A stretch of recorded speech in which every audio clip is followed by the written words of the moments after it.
This is every musician's literal nightmare. You show up to a really high-profile performance and you realize that you haven't prepared the correct music. There's a jury or an audience waiting for you to do something and you're frozen at your instrument. Your heart is racing, your palms are sweaty, you're wondering how you got yourself into this situation in the first place, and you have to make a decision. What do you do in a situation like this? Well, 25 years ago, almost this exact nightmare happened to the Portuguese pianist Maria João Pires.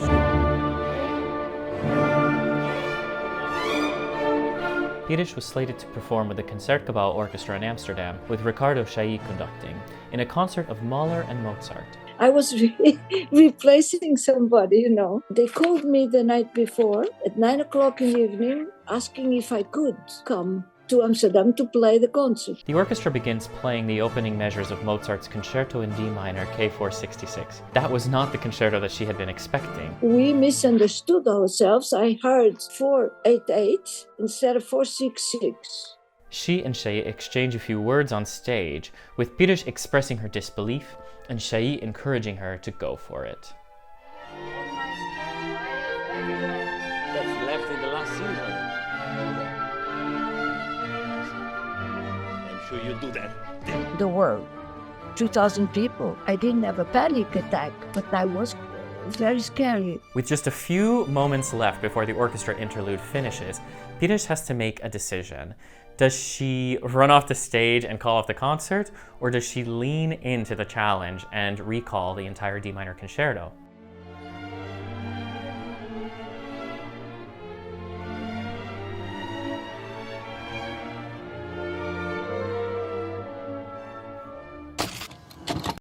It's this exact moment that really fascinates me. It's the moment of crisis. As it turns out, mistakes and miscommunications like this are much more common than you would think. For example, in the 2019 Tchaikovsky competition, the pianist Tianxu An was surprised to find out that the conductor had changed the order of the final concerto that he was meant to play.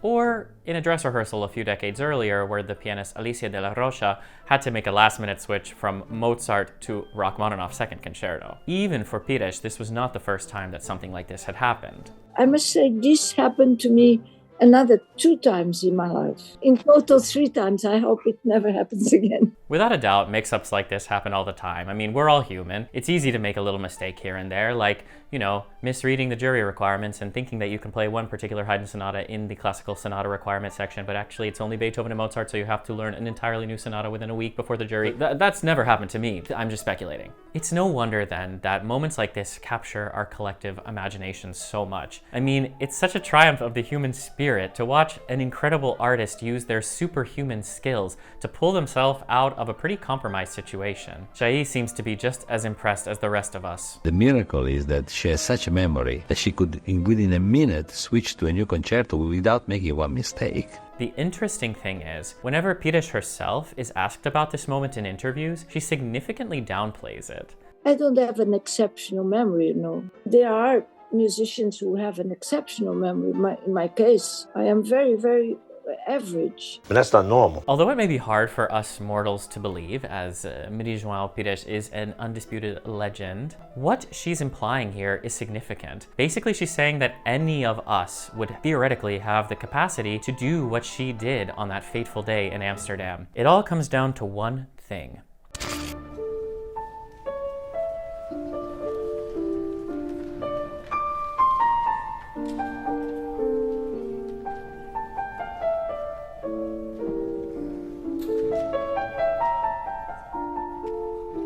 I'm Robert Fleitz from Tonebase, and today we're gonna do a deep dive into this incredible viral video. How the heck did she pull this off? And what did she do in the days, months, and years leading up to this moment to prepare her to tackle something like this with such grace and brilliance? It turns out the answers to these questions are far more complicated and much more inspiring than I could have ever imagined. To help, I've enlisted Noa Kageyama, an incredible performance psychology specialist who's on the faculty at Juilliard and at the Cleveland Institute. He's helped me unpack some really practical ideas about what might be going through the head of an incredible musician in a moment of crisis like this. Where our mind is at when we're practicing is different than where our mind is at when we're having a really great performance. For better or for worse, we tend not to practice the performance headspace very often. Before we get started, be sure to like this video and subscribe to the channel. And be sure to check out Tonebase Premium, the platform that makes videos like this possible. Let's start with memorization and with Pires's supposedly Average memory. When we approach memorization, we often don't really think of it in really super detailed, concrete terms. We just sort of experience memorization happening as we learn a piece and then hope that it's there. And often it works out, but sometimes it doesn't. It's actually a quite layered process that we can kind of break down into 3 points. So step 1. We need to learn the music for the first time. This step is much more than just learning the notes on the page. It's about deeply engaging with the material, with the form and the structure of the piece, and building a map of it in your mind and your body. I think that understanding of the mapping of a piece structurally, the research suggests, specifically with music, can be a really integral part of not just understanding the piece and being able to play it in a more musically convincing way, but also being able to recall it in a more reliable way as well. It's important to note that it's not just about how long you practice. In fact, it's not about that at all. A lot of the memory work happens in advance, and it's very much tied to how well you learn the piece intellectually or musically. It's not just how many times have your muscles played the right notes in the right sequence. For example, let's listen to how Pires herself describes her practice routine. Não trabalho nunca mais do que 40 minutos. Eu gosto de trabalhar com muita concentração, no sentido em que estou realmente ali. Durante um dia faz esses 40 minutos várias vezes, não é? Depende quantas vezes. Às vezes só faço 2, às vezes só faço 1, às vezes só faço 5 ou 6. Depende. Eu cheguei à conclusão muito cedo que quanto mais horas nós estudamos, menos nós aprendemos. Desculpa, eu não devia dizer isto. If we have any hope of doing even a little bit of what Maria João Pires did, then we're going to need to make sure that the music that we're learning is in our long-term memory. This is where consistent, mindful practicing and proper rest really come into play. Sleep is the key factor here, right? I mean, everyone tells us, don't pull an all-nighter before an exam, get some sleep and space it out over time. And so all these things are very much related. Skimping on rest will just make it harder for you to perform your best in a concert. The silence is also the moment where you find yourself. Without the silence, you are always living in a kind of illusion, no? So the silence brings you back to yourself and to the reality. If you want to learn more about the topic of sleep, be sure to check out our friends at Tonebase Guitar. They had a really great video on this exact topic just a few weeks ago. So this last step is crucial. You'll need to be able to access the information that you've stored in your brain as quickly as possible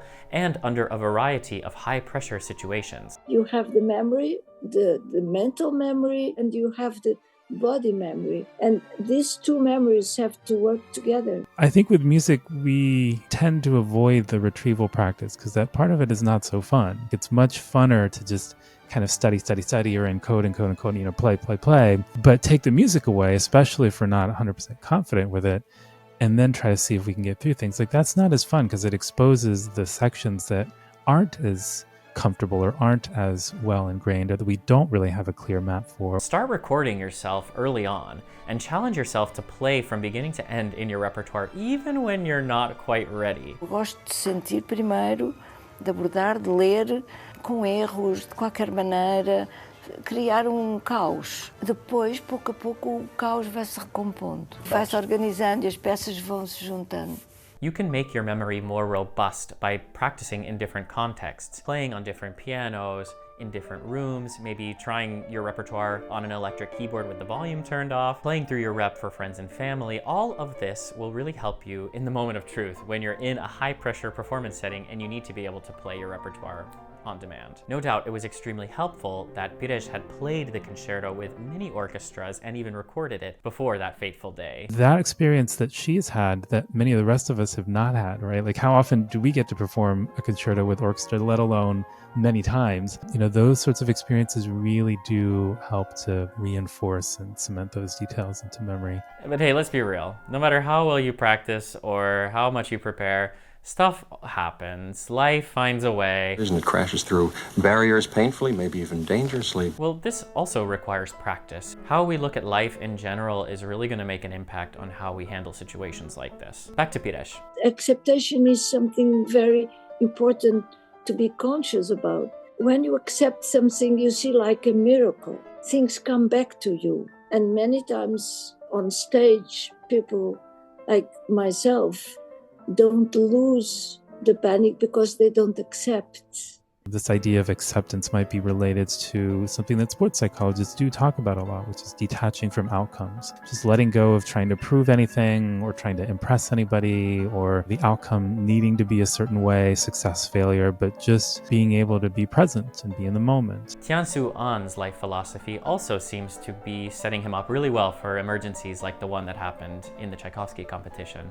He once said that his idea of perfect happiness would be to reach a spiritual level in which he could simply do or achieve things with a pure ego, regardless of the impact from other external factors. What's incredible about these videos is that we see acceptance in action. Pires goes from being completely shocked to playing some of the most beautiful notes of Mozart that you could possibly imagine. An doesn't even think for a moment, he just jumps right in, committing himself to the Rachmaninoff. And the acceptation is a lot about your ego. You want to do well. You don't want to show yourself as a person that is failing. You don't like that.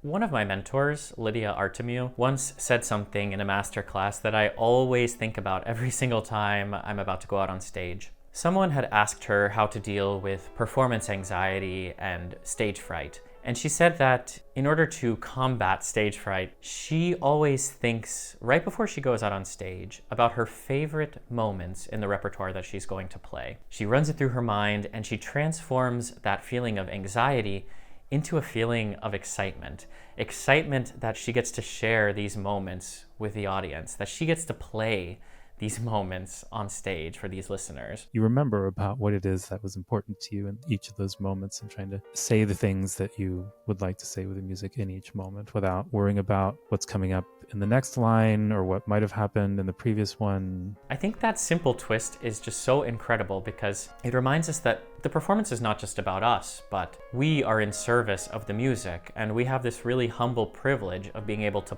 play this incredible piano repertoire that we have for an audience that is just there to enjoy and to be inspired and to listen. We are exactly the same position as actors, having to be 100% faithful to the work and 100% free at the same time.